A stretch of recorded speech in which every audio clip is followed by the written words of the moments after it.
Eu sou a Érica. E eu sou o Thales. Nós somos alunos do curso de História da Universidade Federal de Juiz de Fora e bolsistas de iniciação científica no Núcleo de Estudos em História Social da Política, UNESP. Nós fazemos parte do projeto de pesquisa Política Provincial e a Construção do Estado Nacional Brasileiro, Minas Gerais, 1822-1834, coordenado pelo professor Dr. Alexandre Mansur Barata. Durante essa pesquisa, nós estudamos o funcionamento e a composição de duas instituições provinciais, o Conselho de Presidência e, de modo mais específico, o Conselho Geral de Província. Esses conselhos provinciais foram criados no período posterior à independência, em 1822, em meio à instalação da monarquia constitucional no Império do Brasil. Essas instituições foram marcos da organização política provincial. O Conselho de Presidência foi criado no âmbito da Assembleia Geral Constituinte do Império do Brasil e confirmado através da Lei de 20 de outubro de 1823. Nas províncias maiores, ele era composto por 6 conselheiros e, nas menores, por 4 conselheiros.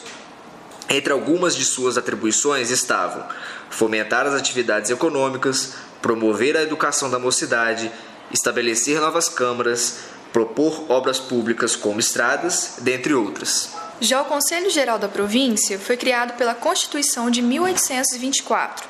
Nas províncias maiores, como Minas Gerais, era composto por 21 conselheiros e nas menores, por 13 conselheiros.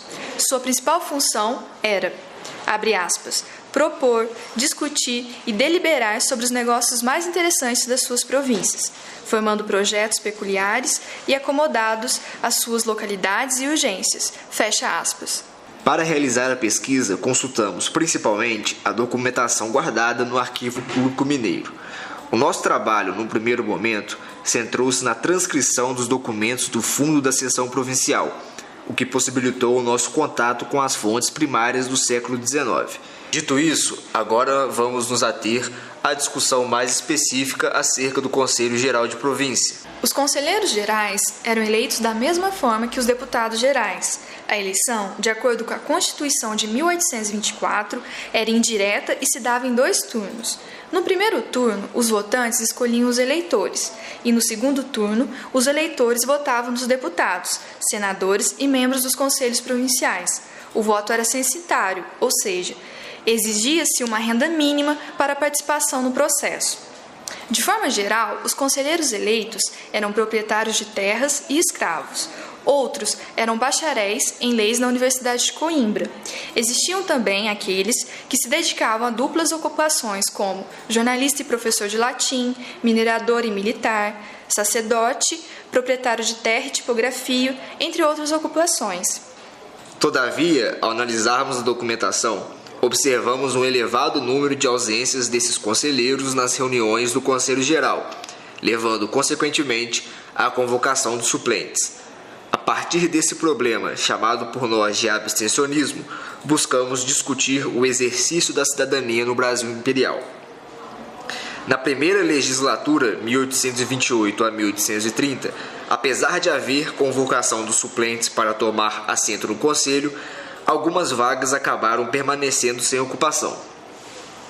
Já na segunda legislatura, 1830 a 1834, todas as vagas são ocupadas. No entanto, percebemos outro tipo de situação, a convocação do suplente, visto que a soma do número de efetivos com o número de suplentes excede o número total de membros do Conselho Geral, no caso 21, como estabelecido na Constituição de 1824. Entre as razões pelas quais esses homens alegavam não poder comparecer às reuniões estavam residência em lugares distantes da capital provincial, Ouro Preto. Outros alegavam o problema de administração de suas fazendas e o tempo de duração das sessões, assim como problemas de saúde. Apesar dessas justificativas, acreditamos que 2 pontos podem nos ajudar a complexificar melhor esse quadro. O primeiro diz respeito à dinâmica das eleições do Brasil Imperial, já que os conselheiros não se candidatavam. As eleições eram feitas em listas, gerando um distanciamento entre quem foi eleito, o conselheiro, e aquele que votou, o eleitor. O segundo ponto perpassa pelo fato de que muitos eleitos não tinham exata dimensão das funções do Conselho Geral. É importante destacar que esse novo espaço de poder intermediário constitui ao mesmo tempo uma novidade e tensão com as tradicionais formas de poderes existentes.